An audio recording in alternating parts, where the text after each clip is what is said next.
Hey guys, brewer65 back at it again. Saturday, what's today? July 25th, 26th? Let me look at my notes. I just forgot. I just wrote it down. I just forgot. Yeah, it's the 26th. We are, well, we're having some throat problems here. I can't get this scratchiness out of my throat, so this could be annoying. As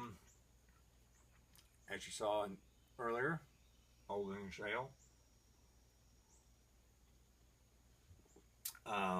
But I'm going to be doing my second batch of my Blue Moon clone. I'm going to pitch it on the yeast cake of the batch I did last week, and once I transfer that to secondary, then I'll pitch it onto that yeast cake. So yeah, it's gonna be another long brew day, I hope. I'm just taking my time, and I initially was going to make a manifold for my mash tun. Right now I'm using a bazooka screen, and I had everything, all the parts and pieces laid out last night, and I was looking at it and thinking, nah, I'm not going to go there, because I'm losing more liquid out of the mash than I thought, and obviously I can put that into the brewing software, and it will calculate for that, but I just wasn't feeling it, and so I decided not to do it. So today's just all about brewing this Blue Moon clone. I will definitely take a sample out of this last week's batch, taste it, smell it, probably take a gravity reading, because it came in pretty low last week. That was my other concern, was because when I dove in, my mash temp was I think at 158, and I was shooting for 154, so I had to add like for the hell of it, I just went ahead and added like 4 cups of cold water to bring that temp down a little bit. Yeah, so it'll be interesting. It's not a really big grain bill on this beer. So, in fact, I still have to weigh all that shit out. But for the most part, should be a good day. It's supposed to be upper 90s, or in the 90s today, here in Tobaccoville, North Carolina. So, it might, after this is all said and done, I might just have to jump in the pool. Okay, cheers, 17. I'll get back to you when I get all this stuff weighed out. I've got nothing set up other than my nothing. I don't have anything set up. So, all right, I'll see you in a bit. All right, there it is, guys. We got 4 pounds of Maris Otter, 3 pounds of wheat malt, and 2 pounds of flaked wheat, which is what you see on top there. Okay, here's my 7.88 gallons of water in that brew pot, on top of what I call the back saver.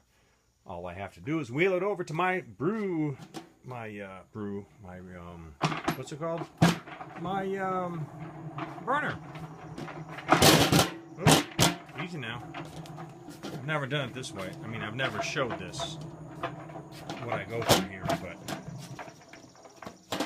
as you can see, all I basically do is slide that brew pot over to the burner, and there's pretty much minimal lifting involved. So I think that's a pretty good idea, if I do say so myself.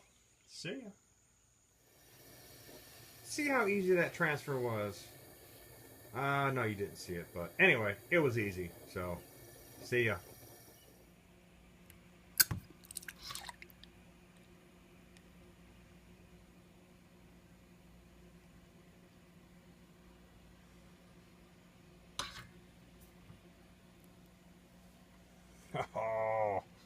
That's the black chocolate stout there, guys. Look at that, huh? All right. Let's set you up here. Hang on. I know you're getting sick. Add some extra light here, which you probably can't tell. But give me a second. I know. I'm not in the picture. Black chocolate stout. I'm just waiting on my mash water to come up the temp. Man, this is just superb. If you've never crushed coriander seed and smelled it, oh, the first word that comes to mind is spring.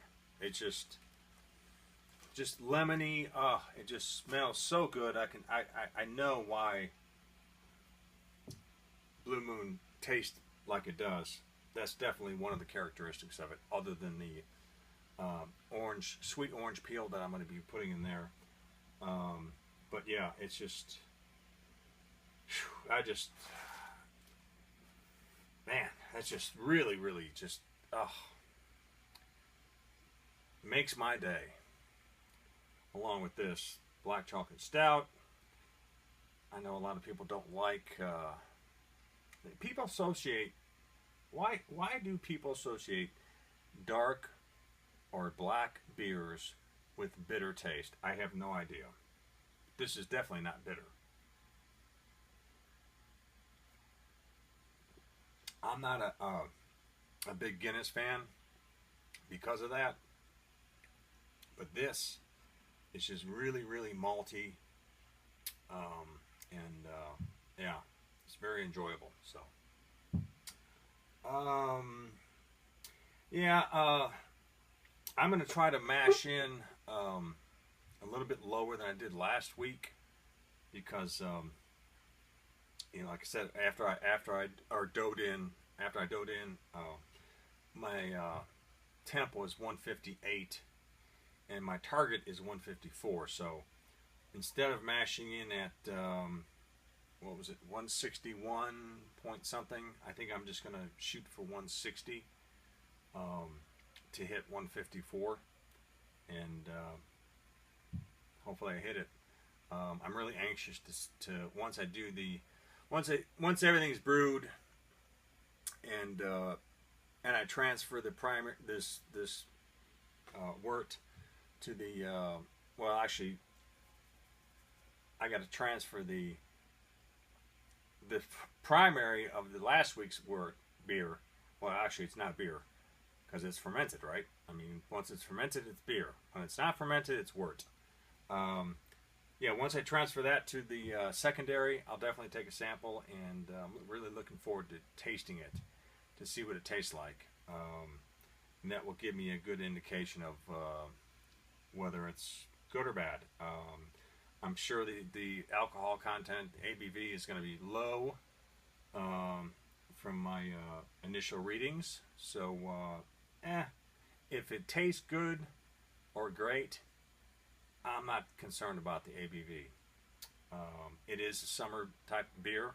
That's why I made it. So it's not going to have, it's not supposed to be high in alcohol. So anyway, that's my thoughts. I'm definitely going to try to, I know one of my videos, I tried to video me hoisting my mash tun up to the stand, and the camera fell over and I couldn't do it. So this time I'm going to try to do it again, but I'll make sure that my phone doesn't fall over, so you can see me do that. Anyway, all right, I'll be back.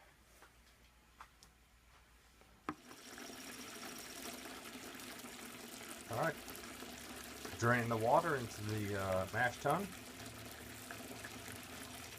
And then we go in. Alright, I know this lighting is terrible. I apologize for that, but my water temperature is 159, which actually I wanted it 160, but anyway, I'm going to go in and hopefully I'll get close to 154, which is my target temperature for my mash. Hopefully you can hear me. And this is just such a light grain bill. You know, you got that flaked wheat, which is, you know, but anyway, so that's it. I mean, this is a very light grain bill, and I'm going to stir it up here, and then I'm going to check the temperature and see if I dropped any or if I hit my target temperature. Put that in there. And let's see where we're at.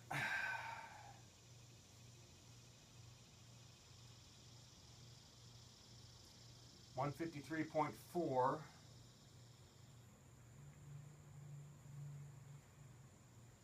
And 153.6.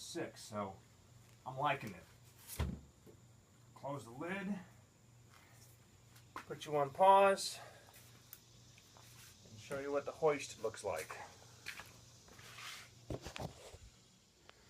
Okay, again, this is poor lighting, but you know, it is what it is. All right. Gotta have gloves for this one.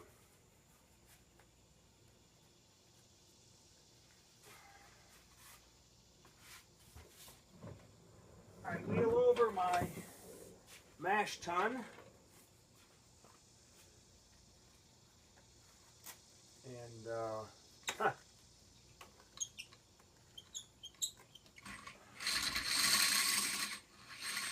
drop this down.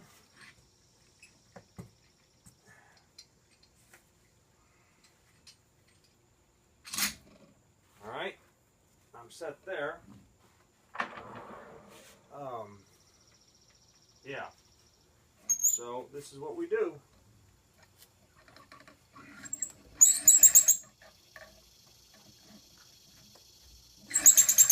I help it up a little bit, but it's not back breaking. Whoa, almost dropped it.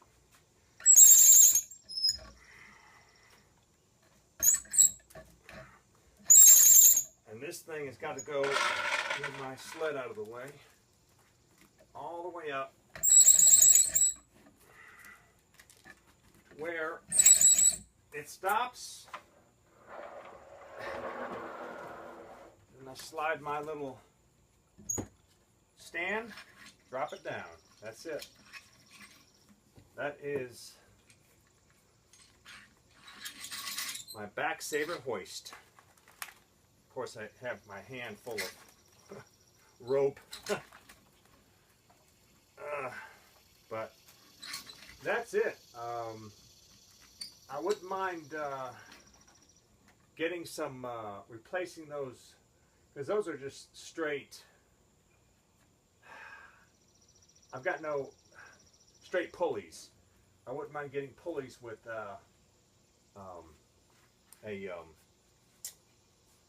bearings in them.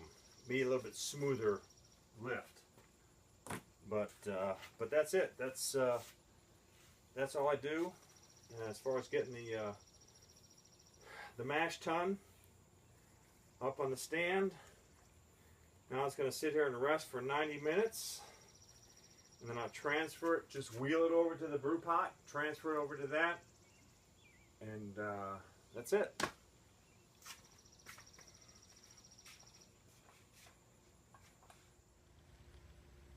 Okay, we are time to drain into the brew kettle. There it goes.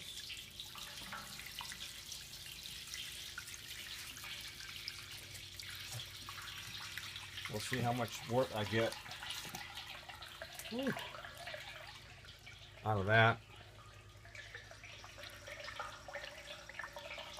Last week we got only 6 gallons. So we'll see what we get this time. Well, looks like got just a little over 6 gallons. So, oh well, I have to go with that. And, we'll see what happens.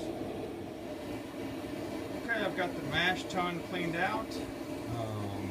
I'm just waiting for this to come up to boil. And then we'll set the timer for 60 minutes. And we'll go from there. See ya. And so it begins. The boil. Now I just gotta make sure it doesn't have a boil over. That's why we spray it with water. Mist it with water. So she doesn't boil over.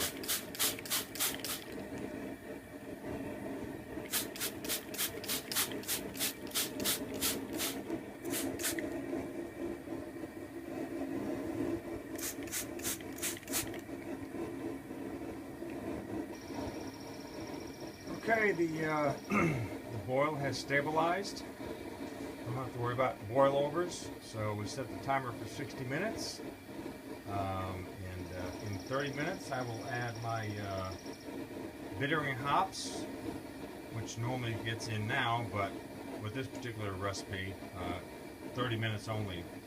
And then at the end of, 15 minutes at the end of the boil, I'll add my wort tablet, which I'm not sure why I'm doing that, because it's going to be a cloudy beer anyway. And then 5 minutes to the end of the boil, I'll add my coriander seed and my sweet orange peel, which, looking back at my other recipes, I've done that actually at flame out, but I'm just going to go ahead and go with that. So there you have it. Also, I wanted to add that this is a much more vigorous boil than I had last week, which means that probably I'll end up with less beer or wort, which means that my original gravity will probably be higher than last week's. So we'll just see what happens. See ya. Alright guys, 30 minutes left. The hops, they go in. Sorry, you didn't see it. But yeah, and I meant to mention, I love the smell of boiling wort. Not a lot of people like it, the smell. Maybe just brewers do. But because I know that my ex-wife doesn't like the smell. She never did like the smell. And come to find out, my girlfriend doesn't like the smell of boiling wort. I don't understand it. It smells awesome. But anyway, alright then. See you later. Alright, last 15 minutes of the boil. We get the immersion chiller. Sure how that's just done. Stick this in the boil kettle to get it sanitized. Oh. Shit. Well, there we go. So it sits there for 15 minutes, sanitized. And that's it. See ya. I forgot to mention, after I put that immersion chiller in there for sanitation, I also had to add a wort tablet. That's for clarity, which this is not a clear beer, so why would I add it? But that's just part of my ritual. So I do it with all my beers, even the black chocolate stout. I did it, so there you have it. Alright, I changed it up.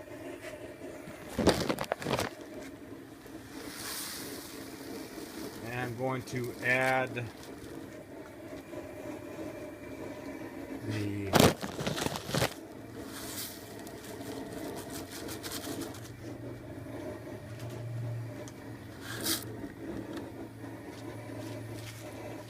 coriander seed and the orange peel, sweet orange peel. It's supposed to be done at the last 5 minutes. But when I made this last time, or years ago, I actually edited it at flame out. So last week I edited it at 5 minutes, so to the end of the boil. This time I'm doing it the last 3 minutes to the end of the boil. Alright, this is the cool down stage. Got the immersion chiller in there, running cold water through the pipes to cool down the wort, which is unfermentable beer. And probably sit here for about, I'm thinking about 30 minutes. And then we'll transfer this to the primary fermenter on top of that yeast cake from last week's batch, which I will transfer before that to the secondary. But I will sample and taste. Transfer has begun.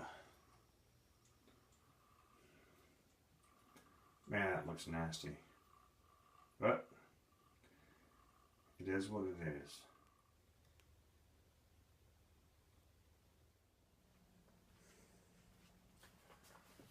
Okay, guys.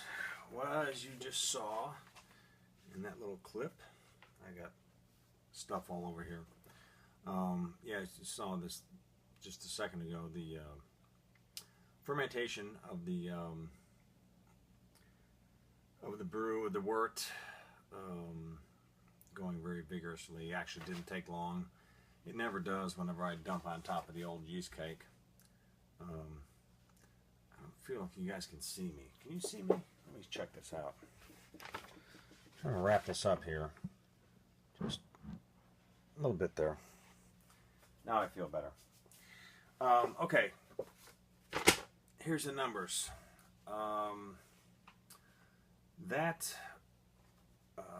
brew that I did just today, it's been a long day. The original gravity ended up being 1.043. Last week's brew that I did, same recipe, was 1.037. One of the differences was, for sure, was a much more vigorous boil on this one. Again, I just, you know, after by the time you get done with the boil and the cooling and everything, I just forgot to take note as far as how much I had left in the pot. So, you know, I'm guessing it's right around 5 gallons, but anyway, I did check when I transferred the test and taste a sample of last week's. Didn't taste too bad. I mean, it tasted good, but it didn't have that orangey, lemony taste like I thought it would have. But again, it's too soon to tell. But anyway, I did check it, and it weighed in at 1.012. So if it doesn't drop anymore, then that's going to turn out to be a 3.32 ABV. So anyway, that's it. That's all I've got. I gotta get this stuff uploaded. Man, it's a lot of work. Anyway, appreciate you guys watching, and we'll see you next time I do a video, which probably would be when I keg last week's batch, which means I actually have to clean a keg. You know, I've only got those 2. I've got a total of 6 empty kegs, but I only cleaned 2 when I first kegged because that's all I needed. But I'm going to have to clean a third one. And so that means I'll have 3 beers on tap. So, and then this other one, I'm thinking I'm just going to keep it in secondary once I transfer it next week, until I need to keg it. I mean, there's no sense in having 2 of them on tap. So I don't have any, I don't want to brew next, and it's probably not going to be for a little while, but I'm thinking maybe Scottish Ale. But again, that's another brew that I have to, it's a dedicated yeast strain, so I'll have to brew that 2 weeks in a row also. So I'm going to wait and see, and just play by ear. Alright guys, appreciate it. Cheers, 17.